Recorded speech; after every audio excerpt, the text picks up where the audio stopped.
welcome to tonight's episode of Resuscitation Leadership Conversations. My name is Mano Ramadwa, and it's another Sunday, and we are rolling it out. Of course, tonight, like any other Sunday, we are coming live from Greater Glory International Ministries, and we are talking about a very interesting topic tonight. We are putting journalism on the spot.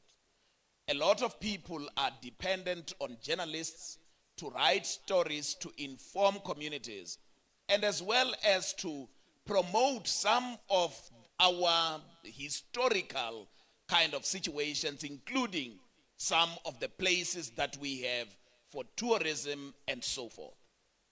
But can we for sure say that the state of journalism in our country is healthy?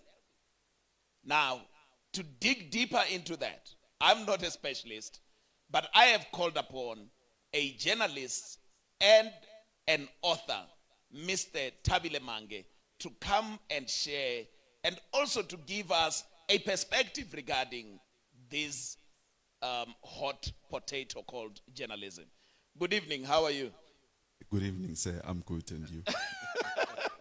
When we say journalism on the spot, how does it feel to you as a journalist? It sounds rather negative. It sounds negative, Yeah, right? it sounds a bit negative. Yeah. Because journalists are seen as the eyes and ears Yeah. of the public. Now, when you say it's on the spot, Yeah. it sounds negative because journalists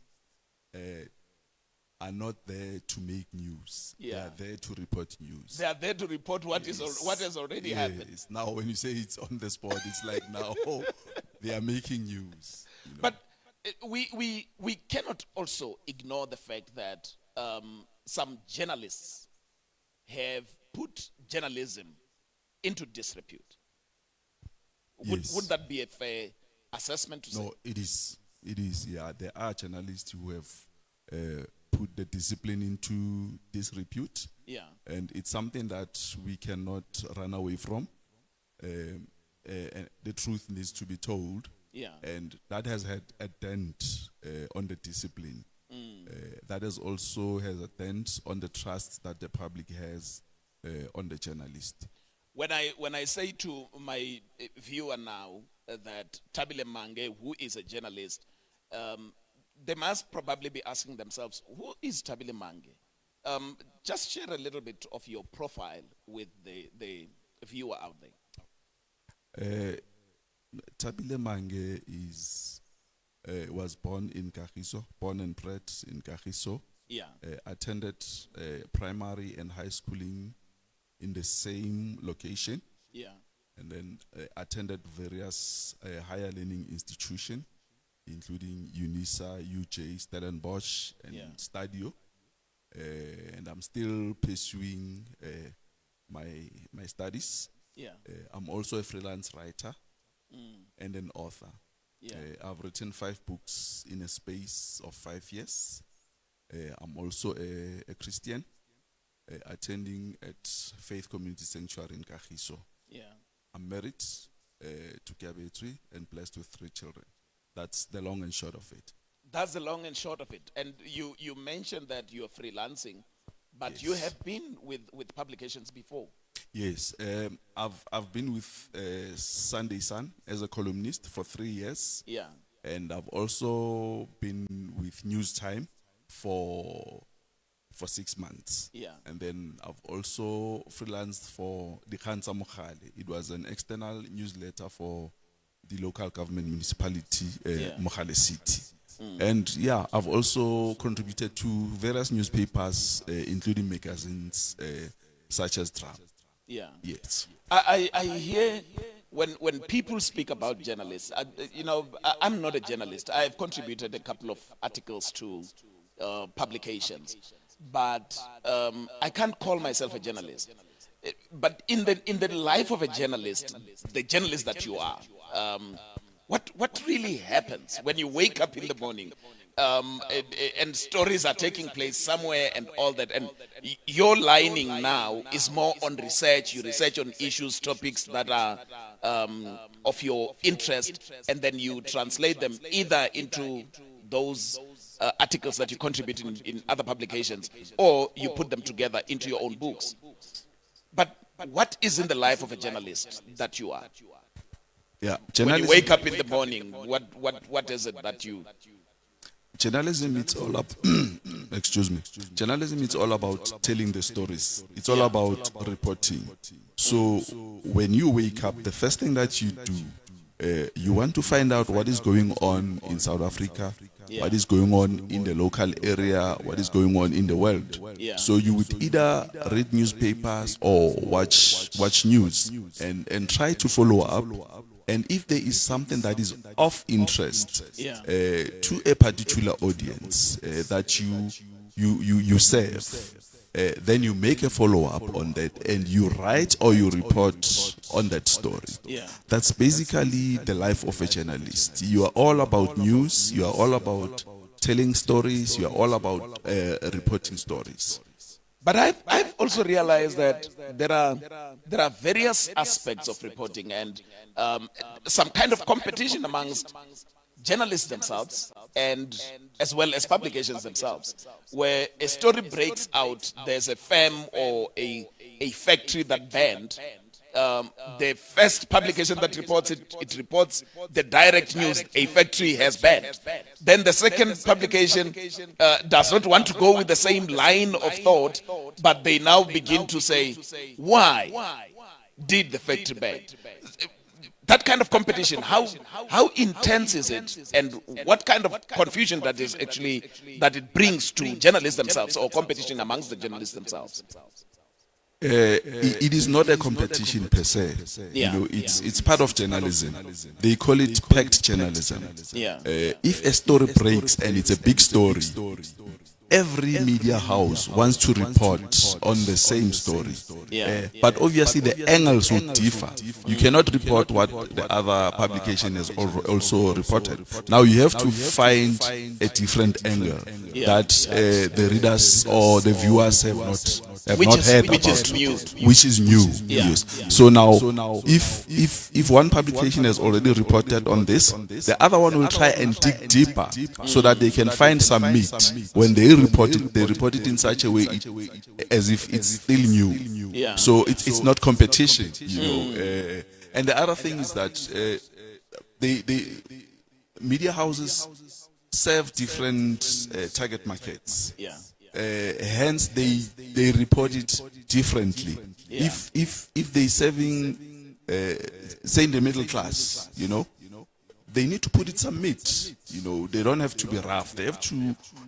That story needs to have a bit of substance, so that when they listen to it, they can hear that much research has been put into that story. Yeah. Yes. But then there is these publications called tabloids. Yes. Their line of reporting is slightly different from. And I'm sure you know what I'm talking Yes. about. You wrote for tabloids at some point as well. Sunday Sun. Yeah. Yes.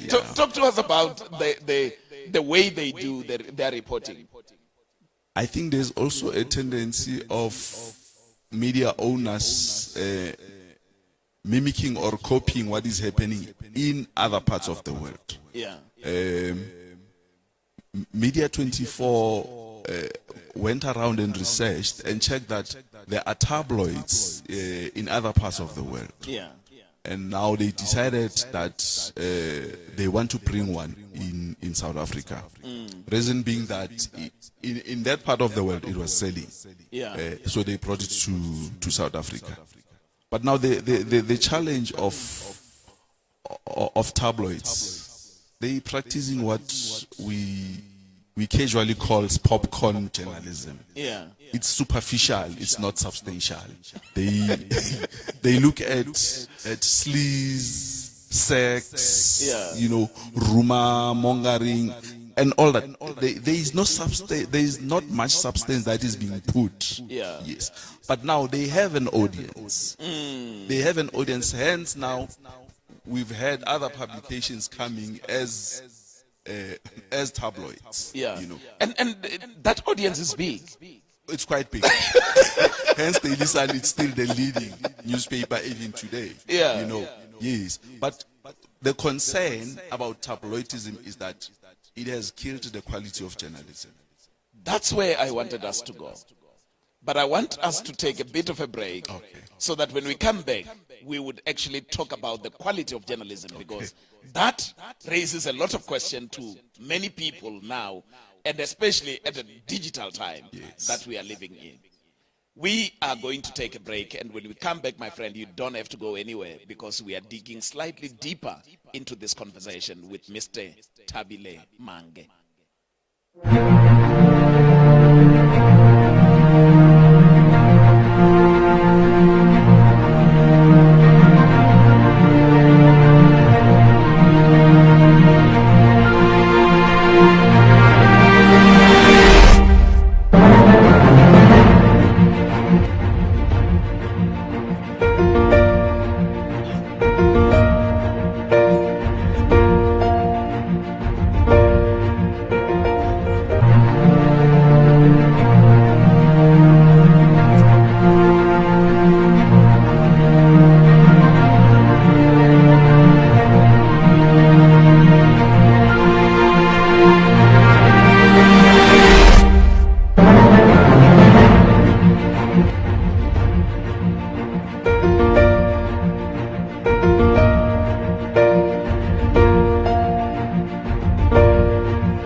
Welcome back to Resuscitation Leadership Conversations. My name is Mano Ramadwa, and it's a Sunday afternoon. We are chilled down here at Greater Glory International Ministries, and I'm sitting with Mr. Thabile Mange. We are talking about journalism, the state of journalism.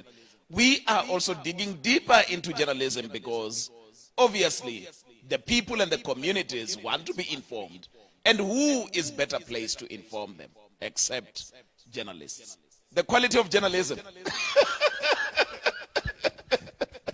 Let's first talk about an average story, an average researched story. How long does it actually take? And I'm mindful of the fact that they would differ. Sometimes it could be investigative, which may talk forever. But I'm just talking about an average reporting story. How long can it actually take?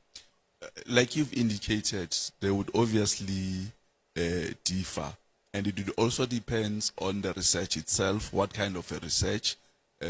Some research want you to go and read. Read, say, science journals or magazines. So it will take longer. But there are kind of research where you just have to speak to people. If you are able to find those people timelessly, it could take a day or two. That's average. But like you've indicated, investigative journalism takes long. Hence, we do no longer have many investigative journalists or publications that pursue investigative journalism because it's expensive. You find that somebody is sitting on a story for a month or 2 or 3, which is very, very expensive for media houses. Here is another situation. Recently, we were bombarded with a story that was actually in every media publication, whether it's online or whatever. The story of the Tembisa 10. Yes. I mean, I did a bit of reading when it comes to this, and there are certain questions which journalists must actually ask. Yes.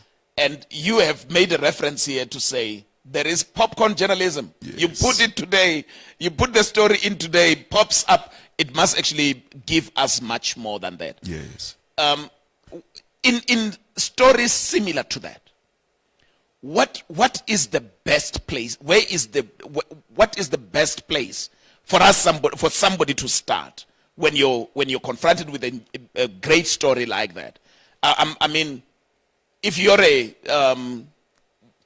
journalist and you hear about a newsworthy incident, and you decide this is something that I'm going to pursue, where do you start? You start with the source. the main source. Yeah. You need to get proof of the story. Let's take the Tembisa 10. The newspaper ran the news or the report without seeing those children. The public didn't see those kids. Remember, you can't say there are 10 kids and you didn't see them. Yeah. And it's not something that happens every day. Yeah.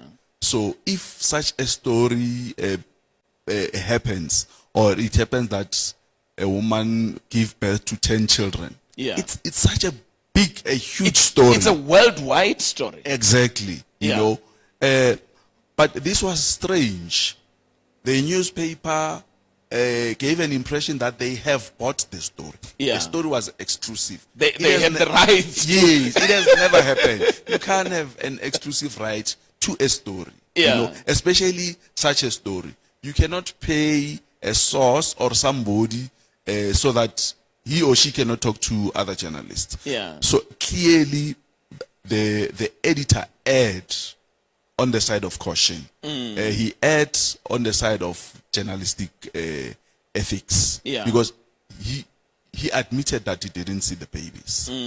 So basically, there was no story. Yeah. But unfortunately, journalism was dealt a heavy blow. Yeah. You know, because people trust journalists. And now when journalists fabricate stories, it makes people not to trust the media and the journalists themselves. Yeah. Yes. And it's not just that. we have a lot of stories that come up. Corruption stories, character assassinating kind of stories reported. And when you try to understand, I mean, from a layman's perspective like myself, when you try to understand just putting one on one together just for logical purposes, you find there are so many gaps in between. What's the problem here? It's similar to that one of Tembisa 10. Yeah. Due diligence was not done. They sometimes media houses rush to break stories, you know. So in the moment of rushing, they make or they commit so many mistakes. Yeah. You know, in journalism, breaking a story, it's a big deal. Yeah. You know, so they would want to break a story before anyone else break the story.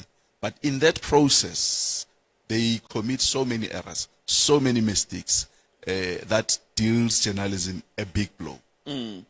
We hear about certain people, or maybe politicians, or maybe fathers and mothers alleged for certain things, and the story takes the front page, and in a few days, that story is proven to be incorrect. Yes. And how they actually come back now to inform correctly, it's no longer a priority as such. Yes. Because making a mistake in journalism is a big deal. Yeah. If you were to make it a front page story, that publication is gone. No one will ever trust it.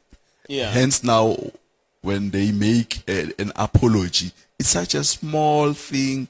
In the inside pages, somewhere in page 2, 3, 4, 5. Just next to the classifier. Yes. And sometimes you can see that it's done grudgingly. You know, they did it because they had to. You know, so committing a mistake in journalism, it's a big blow. It's a big thing. So hence they try and put it. You know, it's more like hiding it in those pages. You know? Now, for you as a journalist, such kind of error, what does that actually do to you as a person? If you have reported on an issue like that, I know you may not have actually gone on to reports like that, but from a journalist point of view, what kind of effect does that actually have on you as a person, not on the job that you do as a journalist? It creates a credibility crisis. For instance, if you have a publication that apologizes 2 consecutive days, or if it's a weekly, 2 consecutive weeks, you begin to doubt the credibility of the newspaper, the credibility of journalists. Sometimes it goes as far as not wanting to read the newspaper ever again. So it has so much impact, not only on journalists, even to readers. You don't want to read a newspaper that always apologizes. You ask yourself, what do these people do? Because to report a story, it goes through a rigorous process. There's news editor, there's sub editor, there's chief sub, there's deputy editor, there's editor. So it goes through a process of quality control. Yes, and then now it comes out, it was a mistake. It was a mistake. So it raises a question of credibility. Sure.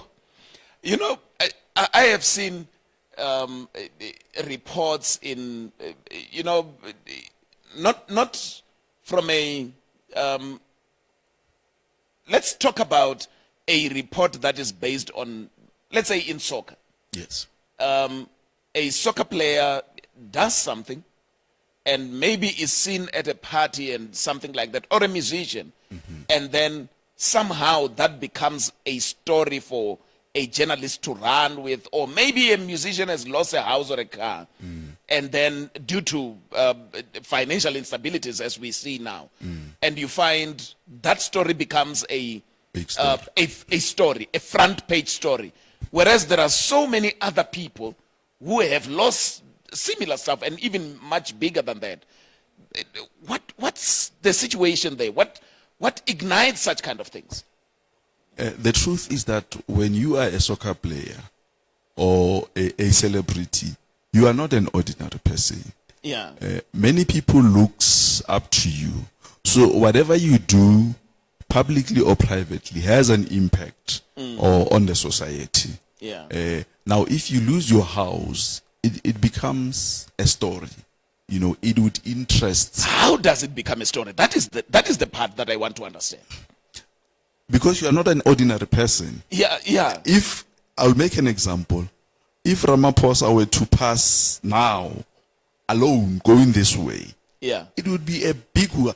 Even if it doesn't reach the news, but people would come out running, Ramaphosa, because he's not an ordinary person. It's the same with celebrities and soccer players. If anything happens to them, it becomes a story. That one you cannot run away from. I know that it tend to interfere with their privacy. They are treated as if they are not ordinary people. Just like you've made an example that it happens all the time. It happens to everybody. Exactly. Yes, but they are not ordinary people. That's the issue. It would ignite an interest to the readers. But there are also lessons to learn out of that. For instance, soccer players are paid a lot of money. So the question would be, but how did he lose his house? So it would raise these things such as money management. Are soccer players managing their money? So it is a story. Okay. When we come back, I want us to talk about journalism in the digital age. There are certain things that I want us to talk about, to explore in that sense. Okay. When we come back, we will definitely be going into journalism in the digital space, and especially at this time where everybody has a smartphone, everybody can report. Just stay tuned. Do you want to start a creche or a daycare center? Or maybe you and your staff want to improve your skills and qualifications in early childhood development. EduBuild Institute Thohoyandou campus is your answer. We have 20 years experience in skills development and offer professional training courses for ECD level 4 and 5. You don't need prior training or even matric certificate to register. Our classes are on Saturdays at TCN Center in Zweran. Upon completion, you will be registered with the South African Council of Educators, or SAIS in short. Registration for 2022 is open. Remember, no matric certificate is required. Call us on 068-392-1730. Or you can WhatsApp us on the same number, 068-392-1730. EduBuild Institute, Toyando Campus, situated at TCN Center, Zeran. EduBuild. Reach, teach, and build a child today. Welcome back to Resuscitation Leadership Conversations. My name is Mano Ramadwa. We are talking about the state of journalism. I am sitting here with my guest, Thabile Mange, who is a journalist and an author. We are talking about this because here is the situation. Everybody has a smartphone these days, and most probably many publications, many news and media houses are on the digital space. Where does this actually leave individualism? Where does it leave the journalists as they go in terms of whatever that has been reported and that has to be printed and all those kind of things? Are we simply saying that the print is gone and gone for good? Or are we still going to? I still see newspapers on the shelves. Yeah, newspapers are still there. Yeah, but they are dying. They are dying a slow death. Tram is gone. It's gone digital. Sunday Sun is gone. It's gone digital. And the circulation of all the print newspapers are down. It's a serious challenge, and one of the challenges, or one of the leading challenges, is digitalization. Yeah, it is a serious challenge that, from the look of things, the print newspapers was or were not ready for. As a result, now they are losing. They have lost readers who have gone to social media. If you want readers, you must go to social media. But here is my challenge, Thabile. We know the world is moving digitally, right? Yes. And we have publications that say, upload your articles, yes, upload your stuff in their own digital publications. Yes. And how does that actually authenticate the quality of the reporting? Is it not part of what is compromising the journalism at this stage? At the back of my mind, I would think that they would ask a person that they know is a journalist, has experience, or if they would ask anyone, the article or the report would still go the rigorous process. It won't just be printed simply because somebody have sent it.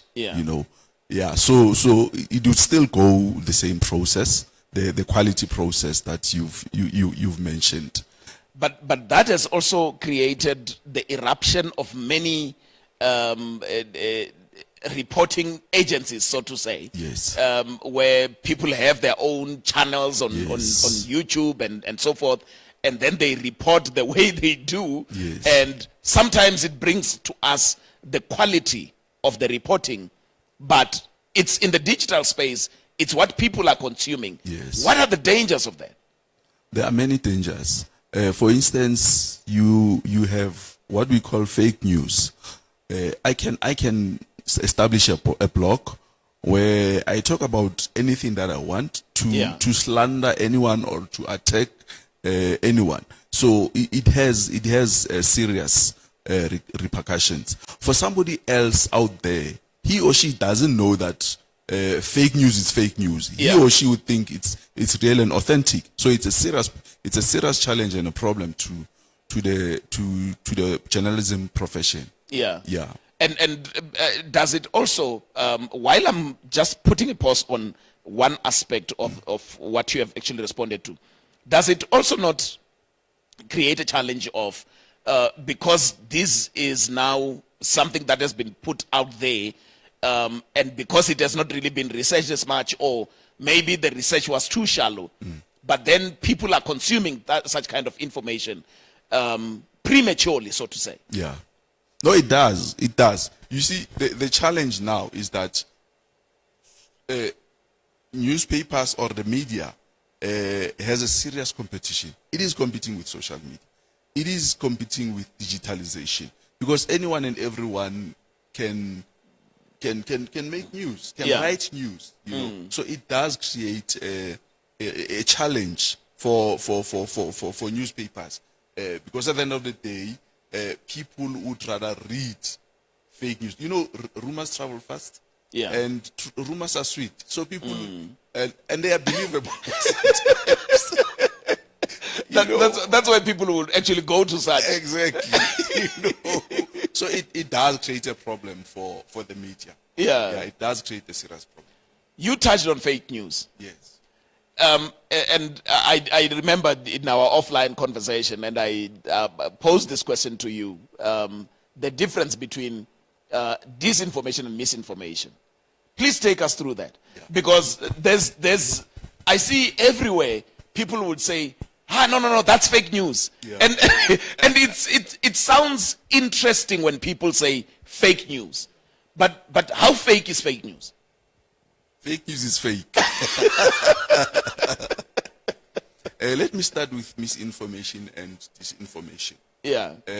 Misinformation and disinformation are one and the same thing, but they just differ in degrees. Yeah. Their intention and objectives are the same: to mislead, to hurt, to harm. Yeah. You know, but now with misinformation, it's the kind of information that is communicated deliberately to mislead people. It's the same as with disinformation. But now, when it comes to disinformation is formalized. Yeah. For instance, let's take the Citizen newspaper. In the past era, the Citizen newspaper was used by the then government as a propaganda machinery. Yeah. You know, so it's institutionalized. It's very intentional Yes, to drive a particular narrative. Yes, you know. Would you say, because it's just coming into my mind now, remember the beginning of the coronavirus, Yes. Where it was attached to say it's a Chinese disease. Yes. Where would that fall under? It depends how was the message transmitted, you know, or communicated. If it was whoever was communicating that message, if it was an institution or it was formalized, maybe a certain newspaper or website, that's disinformation. But if it's somebody like me and I would go to Twitter or Facebook and say, all coronavirus, it's all lies, then that's misinformation. You know, that's missing. So that's where the difference is. Okay. Yeah. But Thabile, here is something that when you touched on disinformation and misinformation, tactics may differ, but you're saying the outcome, the objective, it's very calculated. Yes. Could it be that journalists are also agents of disinformation or misinformation one way or another? Very much so.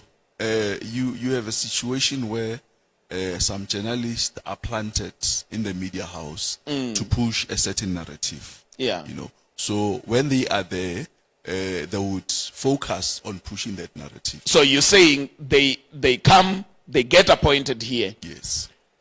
For a specific purpose of driving a particular narrative. Yes.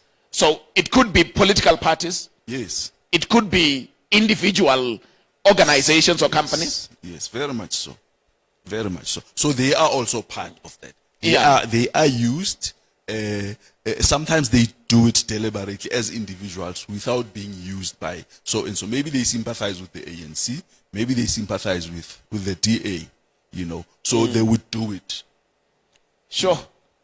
But then it means our questions about the state of journalism could be correct one way or another. To say journalists, and I know it's a sweeping statement, journalists can't be trusted. It's a stereotype. Just as we say politicians can't be trusted. Yeah. So people can say journalists can't be trusted, and one way or another, if their frame of reference is with a particular journalist that they have seen the lineage of that person perhaps to a particular narrative, they could be correct. Yes. No, I think journalists can be trusted. I think we need to look at their work. The quality of work that they are doing, the stories that they break. There are many corruption cases that they have exposed that if it were not for journalists, we wouldn't have known. And the breaking of those stories has helped save millions or billions. So from where I'm standing, I think journalists can be trusted. But at the same time, I would venture to say that there are those journalists who are there with ulterior motives, who are spoiling the name of journalists. And obviously, one rotten potato spoils the rest. The entire bag. Yeah. But from my stand is that journalists can be trusted. Journalists can be trusted. And this is exactly the view of Mr. Thabile Mange. And as we go for the break, we are coming back. We're still putting journalism on the spot with him. And all you need to do is just stay where you are. Do you want to start a creche or a daycare center? Or maybe you and your staff want to improve your skills and qualifications in early childhood development. EduBuild Institute Thohoyandou campus is your answer. We have 20 years experience in skills development and offer professional training courses for ECD level 4 and 5. You don't need prior training or even matric certificate to register. Our classes are on Saturdays at TCN Center in Zwerani. Upon completion, you will be registered with the South African Council of Educators, or SAIS in short. Registration for 2022 is open. Remember, no matric certificate is required. Call us on 068-392-1730, or you can WhatsApp us on the same number, 068-392-1730. EduBuild Institute, Thohoyandou campus, situated at TCN Center, Zwerani. EduBuild. Reach, teach, and build a child today. Welcome back to Resuscitation Leadership Conversations. My name is Mano Ramadwa. I'm still continuing with this conversation on a Sunday afternoon with Mr. Thabile Mange. We are talking about journalism. And we have already established that there are certain journalists who are not authentic, who are driving particular narratives. But generally, there are journalists who are doing great, great stuff. Mr. Thabile Mange is a journalist. I don't know whether he says there are journalists who are good because he's a journalist himself. But I am sure you have a frame of reference. But let's talk about journalists in particular media houses or particular organizations having to do, or rather to report on something very, very interesting. I'm sure we as we were wrapping up the previous segment, you mentioned something very critical to say. There are certain corrupt activities that we would never have known if it wasn't for journalists, for the journalists. But is there a particular way? Let's say, for example, it's an issue of the outbreak of the coronavirus at this particular time. Is there a particular way that the message of the pandemic can be communicated in a manner that it's not going to agitate people, or in a manner that it's not going to create uncertainty amongst people? Would you say there's a particular way of doing that? No, certainly. One of the pillars of journalism is to inform and educate. Yeah. So with that, they have a responsibility of reporting in such a way that they don't agitate people.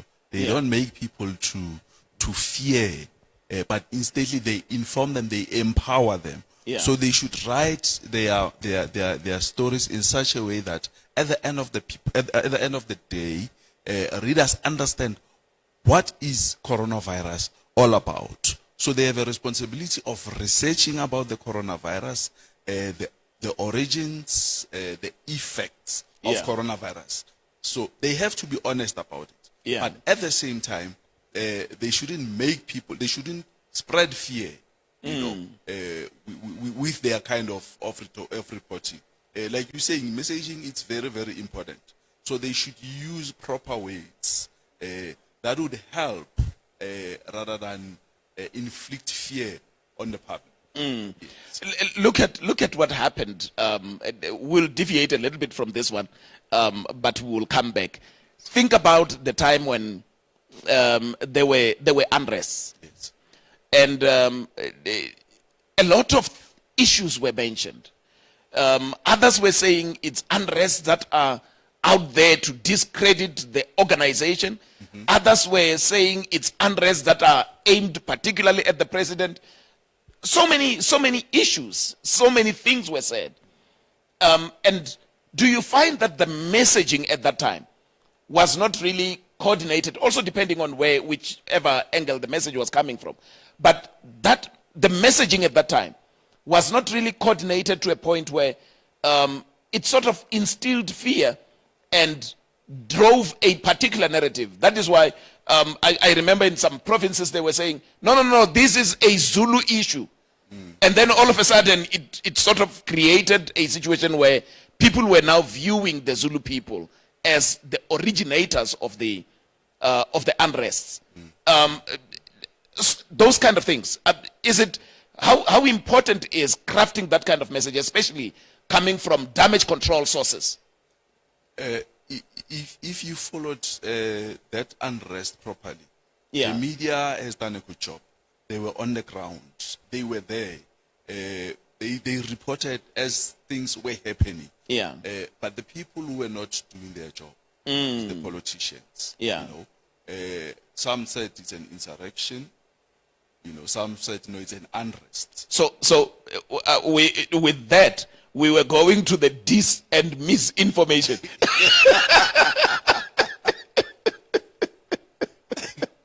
because the television showed that people were actually stealing. Yes. What in some cases what they wanted. Yes, there are those elements who stole what they did not really need. Exactly. I remember the story of the couches and so it's important how these things are reported so that they don't cause confusion and sort of create unnecessary conflict amongst people. No, that is true.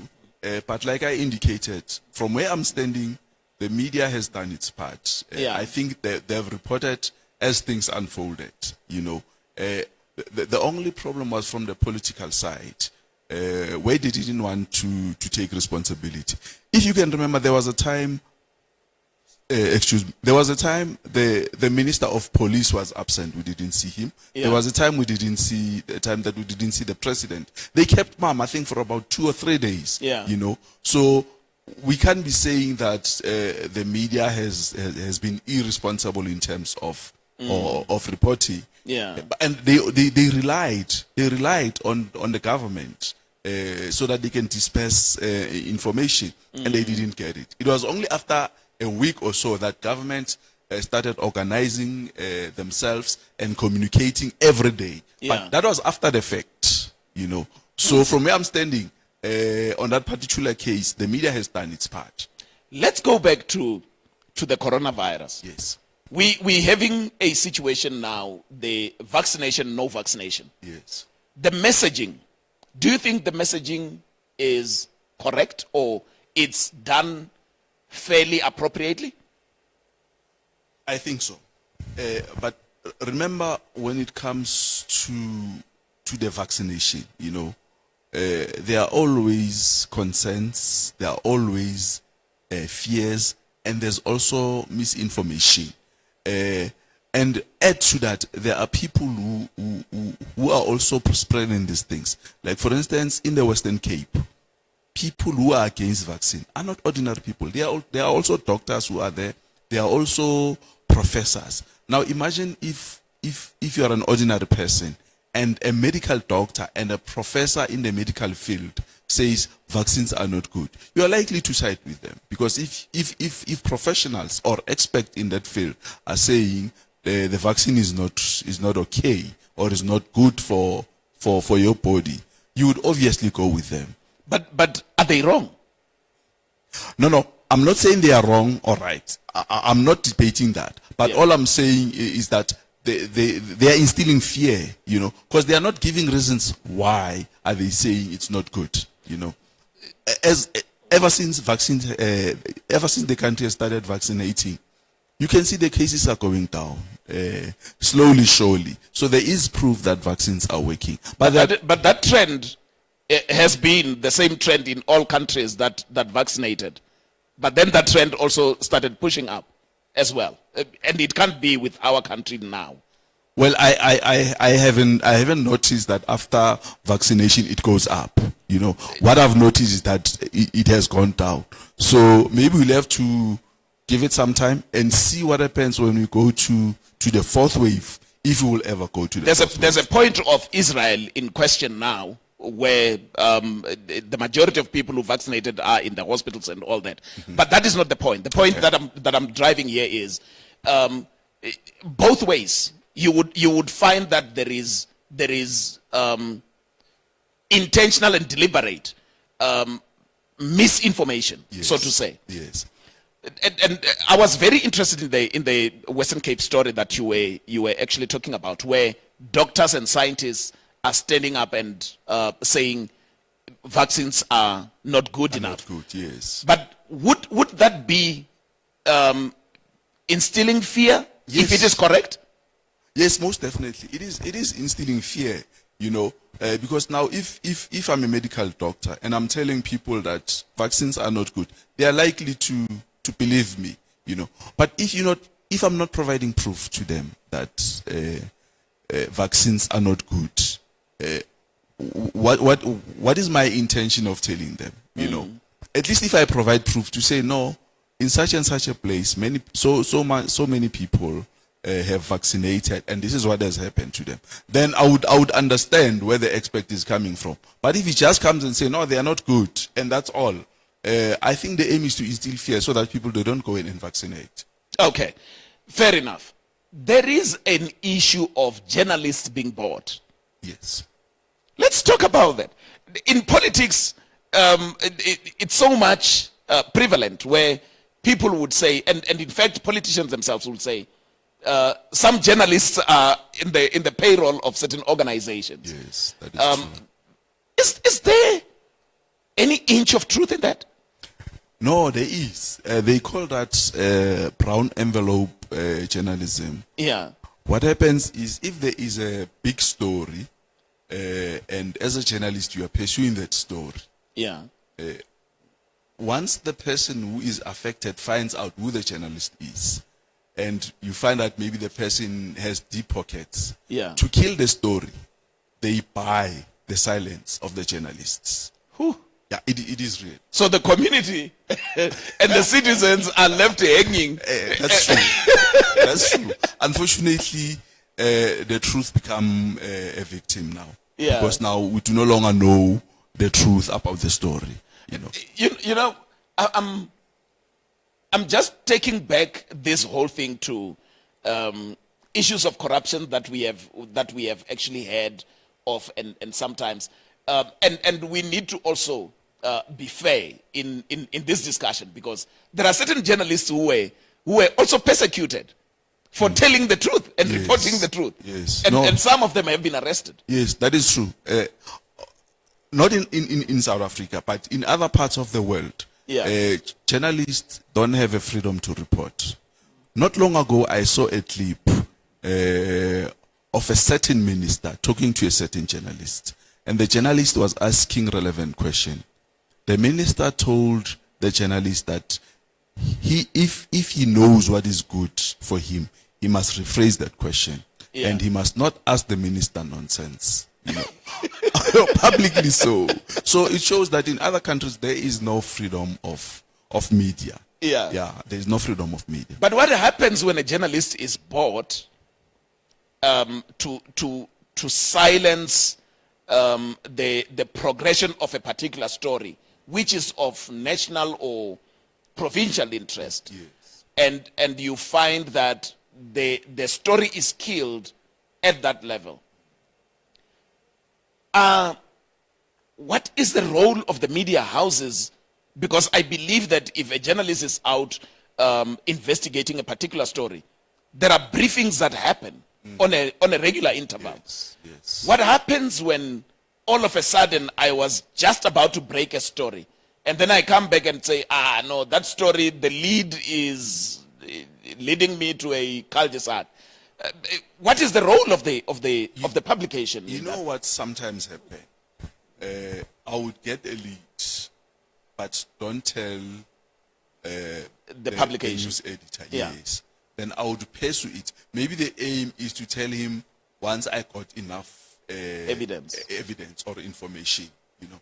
But then in the process, I discover that the guy is moneyed. Now I would use the story to solicit money. There is such a story that has happened very recently in the Sunday Times. And unfortunately, the journalist was found that he solicited money from the person who was doing the story. And then he was axed. He was fired. So No, he was fired. I do a story, finish it up, and when it's done, then I look at it and say 10,000, 20,000. Yeah. The interest, it's money. It's not to publish the story. Yeah. It's to use the story to get what I want. And then the journalist, unfortunately, was found out, was caught, and then he was axed. How big is this problem in the media? It is big. It is big. Sometimes, maybe, like in this case, we're talking about journalism being bought by money. But sometimes they are not bought by money. They are bought by other means. Yeah. For instance, I don't know if you remember the then City Press, Vusmona. Vusmona once ran with a story to say that advocate Bulelani Ngcuka was a spy. Yeah. Then a commission was set up, to prove the allegations. And it was found out that no, that was not true. Vusimona was, thereafter he resigned as the editor of the City. Yeah. But now here's the interesting part. When Jacob Zuma ascended to power, Yeah. Vusimona was rewarded with a top position in the government. Promoted. Yes, he was promoted. The same happened with the late John Kwelane. Yeah. The late John Kwelane defended Zuma with his ink. Almost every month he wrote about Zuma. He wrote beautifully about Zuma. Yeah. He was rewarded with an ambassadorial position. Yeah. So sometimes it's not a matter of being bought by money, but The by other prospects. means, the prospect, Yeah. So it is broad. It is broad. It is a serious problem. Yeah, it is a serious problem. And this may not just be in the corporate and organizational level, but even in the political parties themselves. Yes. Whew. I think we need to take a break because when we come back, I want us to sort of come up with solutions because it has now broadened. We know where the problems are, but how do we fix it? Because there must be a state of reformation if we want to bring some kind of solution to it. Let us take a short break, and when we come back, we continue with the conversation with Mr. Thabile Mange.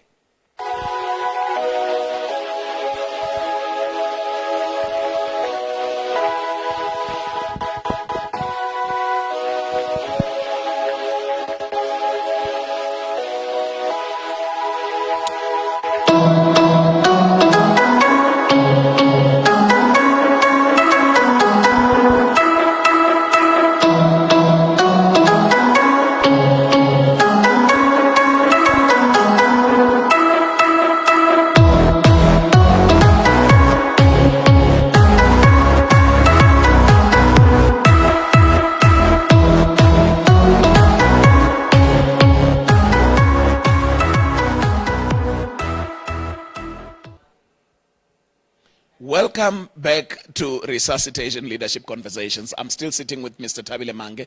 We are dissecting the state of journalism in South Africa.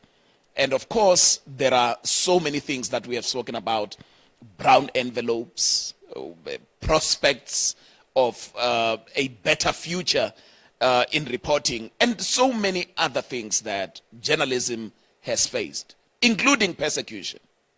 But here is the thing. It is good enough to talk about this, to review whatever, to relate all these problems and stuff. But what is important is, how do we reform this journalism, which is a beautiful, beautiful career or a beautiful aspect of society, because we definitely need journalists in every area of our lives. Mr. Thabile Mange is taking us through the state of reforming journalism. Talk to us about it. We need solutions. We need stories. We need all this investigative journalism. But how do we actually revive it? How do we bring it back to life to a point where communities would see a journalist and volunteer to give information where there is a need for such stories to be broken? I think media owners need to change their attitudes. Yeah. It seems they don't believe that quality sells. Hence, we've had your Daily Sun,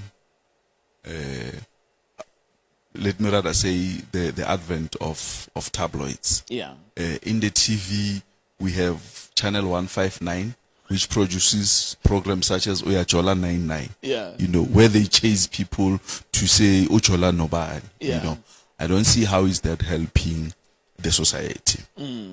So I would venture to say that we must invest in quality journalism. Yeah. People want to read about entrepreneurship. They want to know what is entrepreneurship, how to go about it, especially in this era where there are no jobs. Yeah. Obviously, people would love to help themselves because the government can only do so much. Yeah. And it's very unfortunate that the government is also failing them in that score. So people would like to read about those things. They would like to read about technology. What is technology? How is technology contributing to the economy, to the quality of our lives? And how will it change my life Exactly. as an individual? Those are the kind of things that people want to read about, you know. But now people are enjoying stories about celebrities, sex, ubani chola nobani. It doesn't help them Stories in of any a way. baboon that was found in the middle of Soweto. Exactly.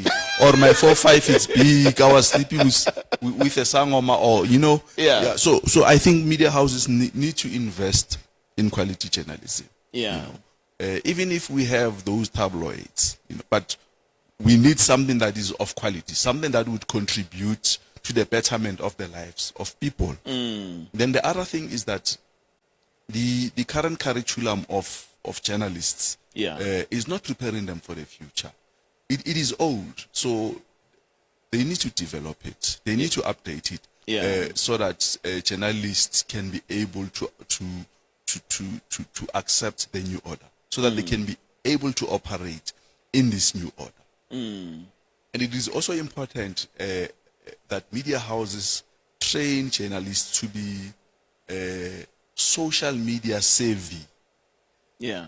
They need to have an integrated approach. You know, it is no longer enough for a journalist to only know how to write. Yeah. He or she needs to know how to operate in the social media sphere. You know, because that's where the readers are.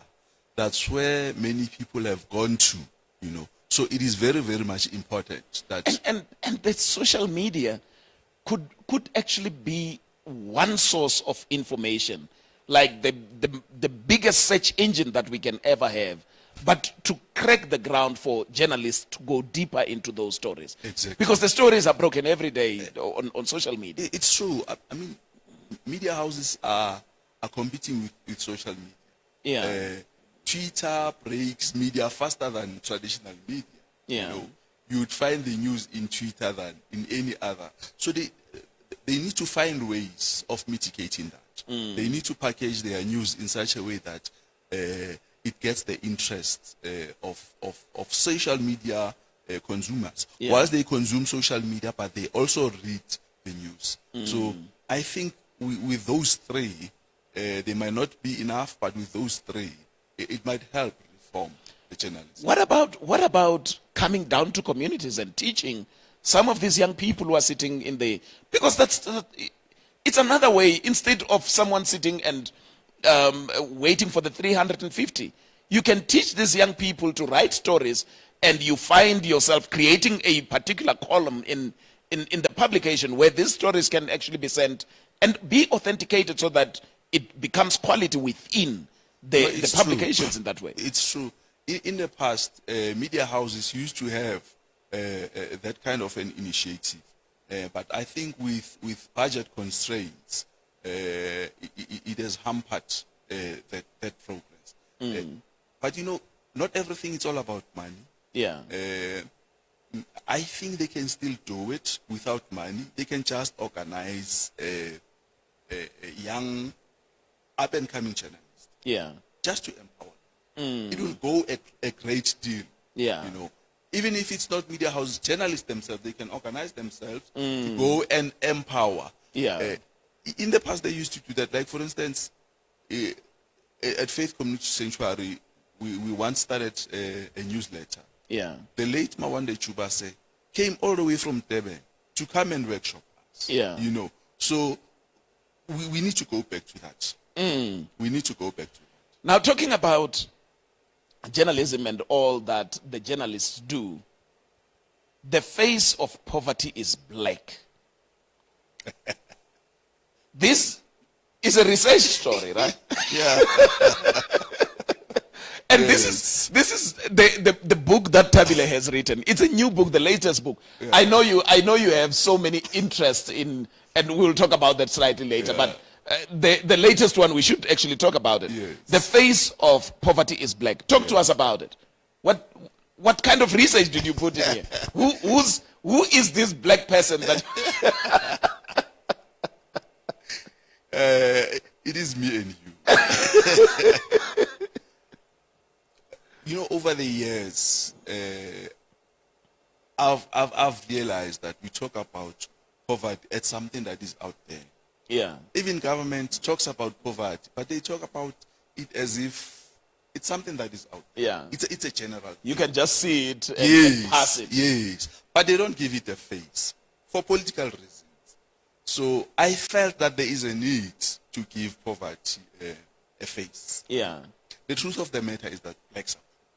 Yeah. And I felt that in my book, I needed to entertain that. I needed to go deeper, to say that blacks are poor. Why are they poor? Is there something that they can do to defeat this enemy? Is there something that they are doing to contribute to their poverty situation? That's what actually driven me to write this book. But I want you to sort of, drop a hint. What do you mean when you say black people are poor? Okay. It's public knowledge. Yeah. Blacks are poor. They are living under the red line. Yeah. If you go to squatter camps, it's blacks. If you want people who are not educated, it's blacks. But someone would say, in Kagiso, in one of the sections of the RDP, there used to be white people there. Are they still there? Yeah, they're still there. even in Manseville. Yeah. Yes. But it's a drop in the ocean. It's a drop. Yes, whites are in a minority. Yeah. But many whites are living a better life. Yeah. In fact, according to research, the lives of whites has gone better. Without denying the fact that there are poor whites. Yeah. Yes. But the people who are poor are blacks. And I think it's an issue that we need to talk about. Yeah. It's an issue that we need to confront. The government does come up with initiatives, such as BEE. But the unfortunate part is that they don't have any impact. Yeah. It's only a few who benefit out of that. In fact, if we were to call anyone passing by the street and ask them what is BEE, they wouldn't even know. They don't even care because it doesn't make any difference into their life. Yeah. But the interesting part is that BEE is there to empower blacks, but it is not empowering blacks. Yeah. How do black people get out of poverty? I'm sure you've spoken about it somewhere. Yes. How do they get out of poverty? Let me say it will take a miracle Yeah. for blacks to get out of poverty. I'm not pessimistic, but I'm being real about it. One thing that blacks haven't mastered is to collaborate, is to work together. When you look at other nations, minority nations, Pakistanis, Indians, they work together, especially in business. Yeah. And that formula is working very well. Pakistanis are here, they are less than 10 years in South Africa, and they are running spaza shops. They are owning the township economy. Yeah. Their recipe is one. They are working as a unit. And this is something that is eluding blacks. Yeah. And blacks have numbers by their side. They are not using that to their advantage. But Now, is it not because the Pakistanis, one would be, a narrow view of that would be, but they look the same and they are all Abdul and they are bound to be together. And with you and me, Thabile Mange, and I don't know his Takazelo Sako, but we start clustering ourselves according to our own totems and things like that, and we see each other as different. No, they have their own tribes. Yeah, they have their own tribes. But that is besides the issue. They put all that aside. Put all that aside, and they work together. Yeah. I mean, for them to own township economy, once they are less than 10 years here in South Africa, it's a cause for concern. Yeah. And what we do, we complain. We complain. We break into their shops, and we say they are taking things away from us. Whereas what they are doing, they are working together. Instead of us learning from them, to say, no, but these people are successful because of 1, 2, 3. Yeah. We are not doing that. We are very much dependent to the government. And the unfortunate part that is the government has failed us, and it continues to fail us. So we must take things upon ourselves and liberate ourselves, especially economically. That is the challenge that is facing. So the government has lied to us, and these people from their own countries and experiences, they've realized that the government was never meant to stand for them, and that is why they decided to take matters into their own hands. Yes. Men abuse, the scourge, the silent scourge. You call it the silent scourge, right? Scourge, That's one of your books. Yes. And then the other... Women abuse. Women abuse. A cancer killing our nation. A cancer killing our nation. And then the other one, the money grabbers. Yeah, God servants of money grabbers. Let me show these books to the viewer out there. This is men abuse. I believe this is the second last, because I think I have seen. Yeah, this is the second last, right? This one is the third one. This is the No, third. sorry, this is the fourth. Yeah, but the second last from the face. Yes. I know, because when I was on radio, I interviewed you on this one. Yes. And then I also interviewed you on this particular one as well. Men abuse, women abuse. Yes. And money grabbers, Yeah. God servants or money grabbers. This was your second book. The very first one. Oh, this is the first. The very book. first one. And the then second the second one is Kakuso women making waves on their own terms. Yeah. Yes. No, I also remember that one. Yes. So how do people get hold of your offerings if they do want to get in touch with you? Okay. I'm on Facebook. It's Thabile Mange. Thabile Mange on Yes, Facebook. On Facebook. And then I'm also on 072. 072. 575 Yeah. 0066. 072 575 0066. So that's basically how they get hold of your books. Yeah, it's self-published. Yeah. I'm selling it from the hood of my car. Yeah. So if people want it, they have to contact me. We are many. Yeah. This is how we are getting to the end of the conversation tonight. But before you actually go, this is another one. It's called Imprisoned by Yourself. And of course, there are so many things that I have actually included in this book. And this book goes for 150 Rand. And if you do want this book, you can order it directly from me, Mano Ramadwa, or you can go onto the website www.manoramadwa.com. Of course, when you do that, you get yourself a copy. And this is how we close it for tonight. We will be coming back next week with another guest. And keep on checking Mano Resuscitation Coach Ramadwa on Facebook, Resuscitation Coach on Twitter, at Mano Speaks on Twitter, Resuscitation Coach on YouTube, and Mano Ramadwa every other way on social media. That's where you will be able to find me. Share the YouTube channel, as all this that we are doing, we are streaming directly onto YouTube. Thank you very much. We will meet again next week as we come back to Greater Glory International Ministries. Thank you and good night.